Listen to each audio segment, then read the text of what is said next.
இது நம்ம வாய்ஸ் 360 தமிழ். நம்ம ஊரு அரசியல் உண்மைகளை 360 டிகிரி பார்வையில சொல்லும் சேனல். இங்க பேசப்படுவது உண்மை மட்டும். எல்லாருக்கும் வணக்கம். இன்னைக்கு நம்ம என்ன பார்க்க போறோம்னா 2026 தேர்தலை மனசுல வச்சு தமிழக வெற்றிக் கழகம் சில முக்கியமான நலத்திட்ட வாக்குறுதிகளை கொடுத்திருக்காங்க. அது என்ன, அதனால நமக்கு என்ன நன்மை, என்னென்ன கேள்விகள் இருக்குன்னு டீட்டெயிலா பார்க்கலாம் வாங்க. சரி, ஒருவேளை தவக 2026ல ஜெயிச்சிட்டா உங்களுக்கு என்ன கிடைக்கும்? உங்களுக்கு, உங்க குடும்பத்துக்கு இதனால என்ன பிரயோஜனம்? வாங்க இந்த கேள்வியோடயே நம்ம அனாலிசிஸ ஸ்டார்ட் பண்ணலாம்.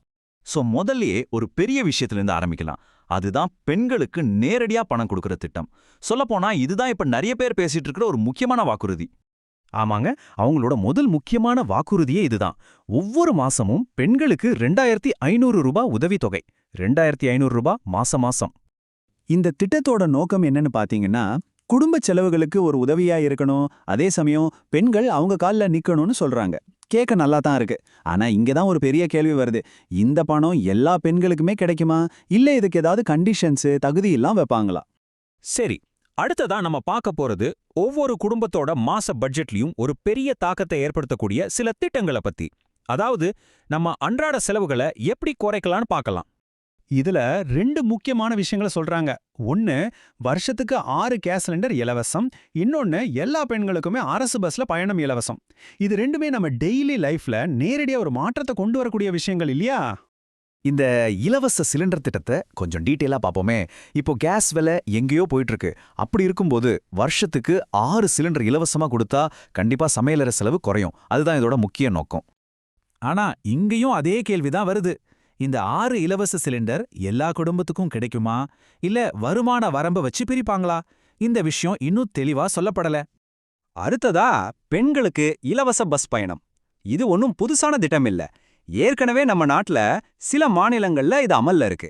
முக்கியமா வேலைக்கு போற பெண்களுக்கு அவங்களோட தினசரி பயண செலவு குறையறதுனால இது ஒரு பெரிய உதவியா இருக்கு.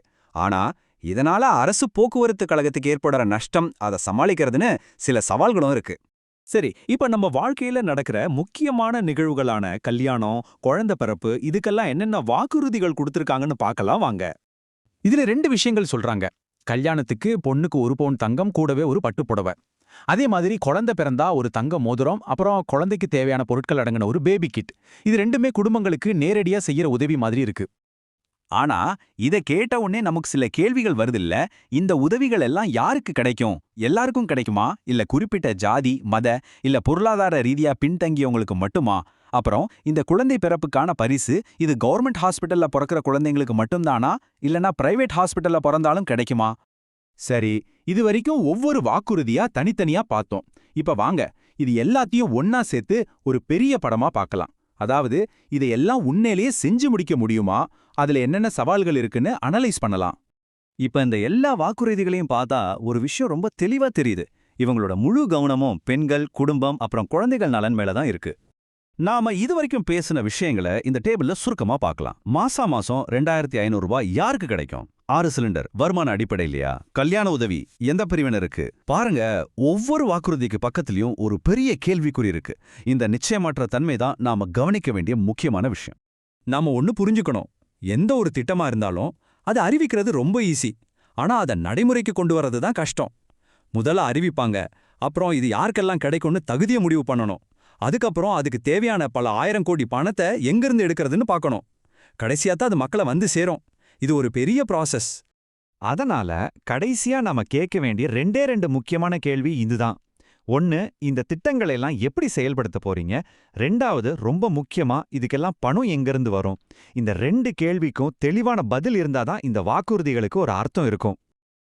கடைசியா இந்த கேள்வியை நான் உங்ககிட்டே விட்டுறேன். கேட்கறதுக்கு ரொம்ப நல்லா இருக்கிற இந்த வாக்குறுதிகள் எல்லாம் வெறும் தேர்தல் நேர அறிவிப்பா மட்டும் இருக்குமா, இல்ல நிஜமாவே மக்களோட வாழ்க்கையில ஒரு நல்ல மாற்றத்தை கொண்டு வருமா? இத பத்தி நீங்க என்ன நினைக்கிறீங்க?